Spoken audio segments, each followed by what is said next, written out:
there, cover the cut used by Blocks the layup attempt. That's big time by Giannis. Lakers regain the lead.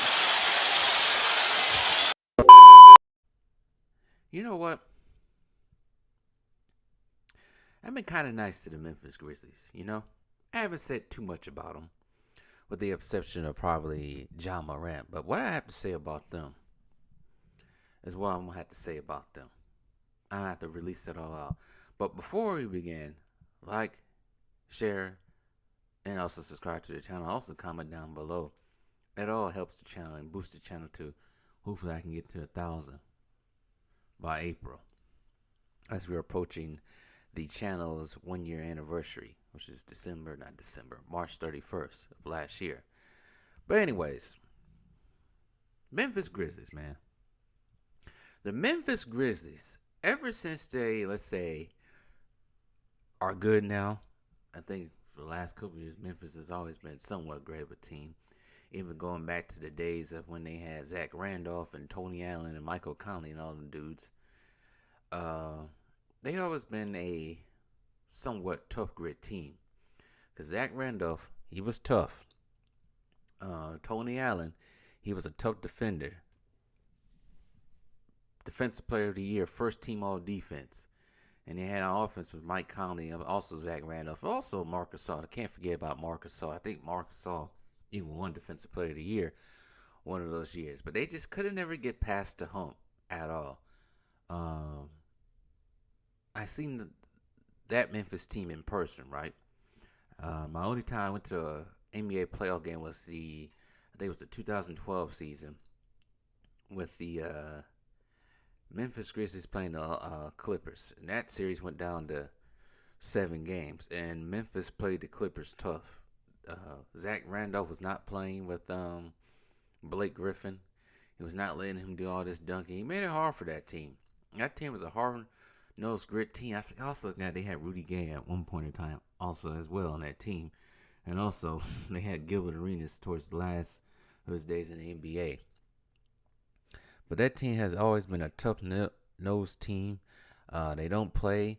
But also at the same time, they wasn't always in the news about something stupid. They was a tough team.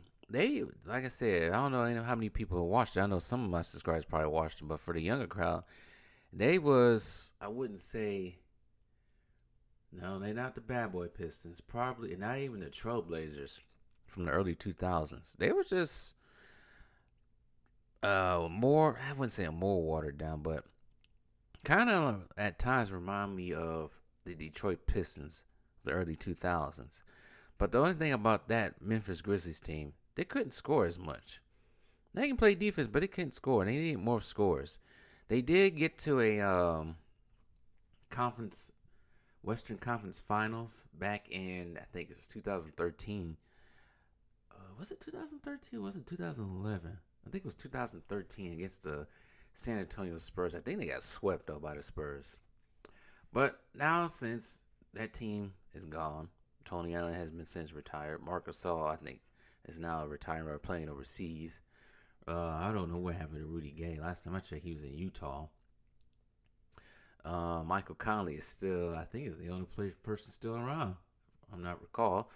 He's currently on Minnesota Timberwolves. But now we have a new batch of Memphis Grizzlies in, way younger than that other team. And this team, they worked in the mud for a minute. You got John Morant getting drafted. He's everybody's golden child when he came in. Came out of nowhere from Murray State. Nobody knew, kind of like Curry. Nobody knew where he came from. Made a name for himself. And so is anybody. Desmond Bain ain't even Dylan Brooks.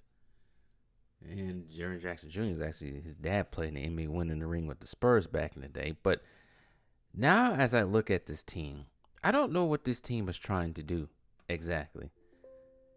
They don't get me wrong. They can be good, but the antics, the goofballness, and the dirty playing, I don't get it.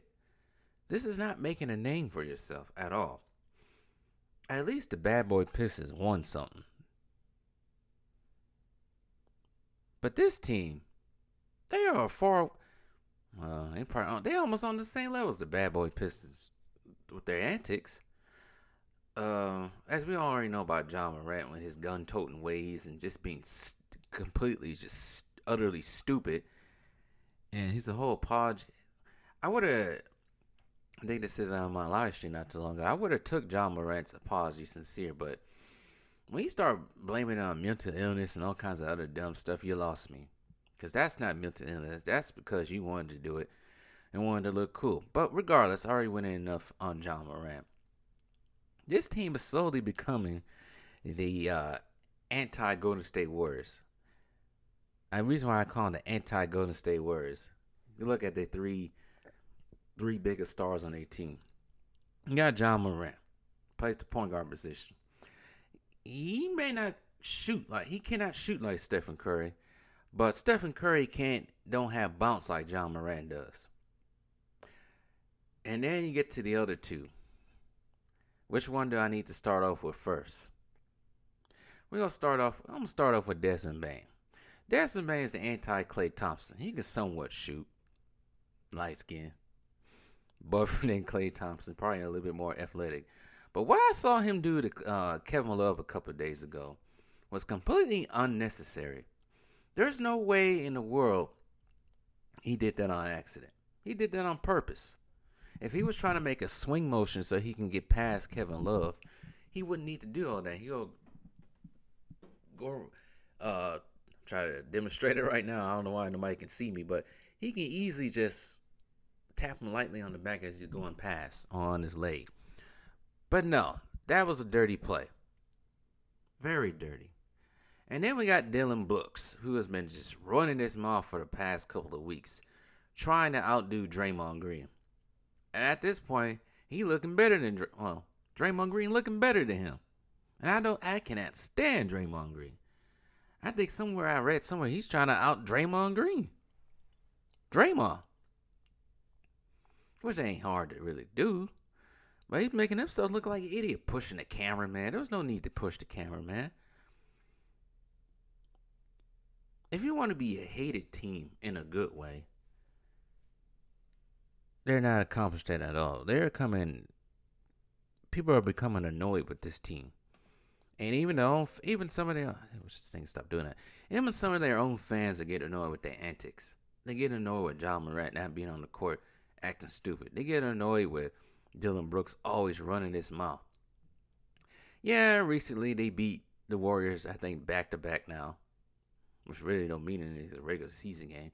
The Warriors are Actually, I think this rivalry with the Warriors stems back to the first play-in back in 2021. Because I think the Grizzlies beat the Warriors. We only really had, not Klay Thompson because he wasn't playing, but Steph. And he beat them for that last spot in the play-in. To go play Utah, but I think that's what that stems back from. And then last year they played each other in the playoffs. But the Warriors already won the ultimate challenge against you, Grizzlies. They beat y'all 4-2 and wound up winning the whole thing. I don't get this team. They haven't done anything at all. Absolutely nothing. And I want to say their behavior is getting even bolder. I think their behavior has gotten bolder ever since that freaking 40-point smackdown they gave my Bucks back in December. I don't know what happened with that game. That pissed me the hell off. But ever since then, they just been talking nonsensical nonsense. You got John Morant talking about he ain't worried about nobody in the West. The only team he worried about is the Celtics. Ever since he said that, his life has gone on a downward spiral. This team has gone on a downward spiral. They're now currently third seed, as another young team has just silently just passed them by in the Sacramento Kings. Nobody's talking about them, but they're playing the right way. But nobody want to talk about them because they play in Sacramento, a small market, which is only an hour away from Golden State, actually, an hour away from San Francisco and a half maybe. But nobody's talking about them. I don't know. This team does need a veteran. Dame Lillard is right. People like Ticket TV All right, they do need a veteran because this nonsense has to stop. This is not even basketball anymore. And I'm sure they got Steven Adams, but they ain't listening to him.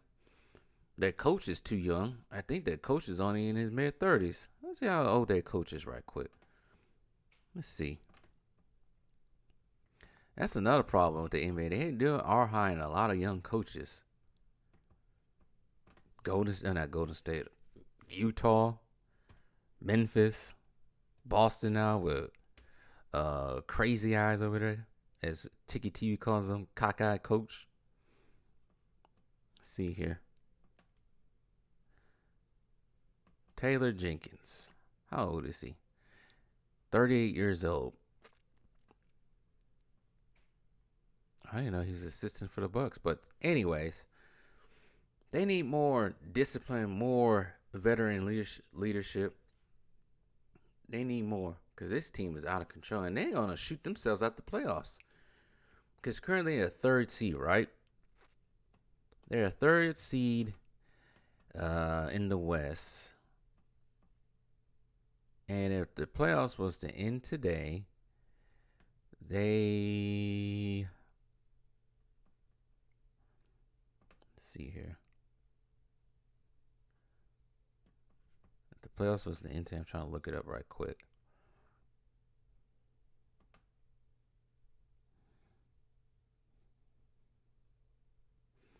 Sorry for my silence.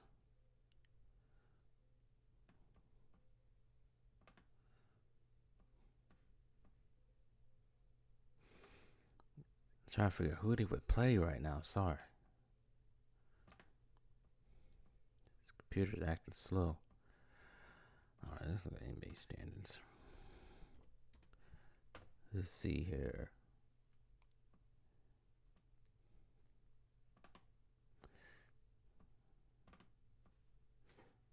So right now, currently, the Memphis Grizzlies are tied with the Sacramento Kings for second. Now, if the playoffs was to end today, either second or third, say the second, everything stays the same. They will play the Warriors, but they drop down to third. They will play the Mavericks, and both those teams are probably capable. Once Luka gets back, are capable of beating them out. So, yeah, this team needs to get their act together. Stop acting like a bunch of hoodlums, because it's not gonna do well for them in the future. And I don't think it did well for them in the future when they tried to do this last year during the playoffs. But, anyways, Dylan Brooks is an idiot. I'm getting tired of him. Getting tired of hearing about his name. But anyways, tell me what you guys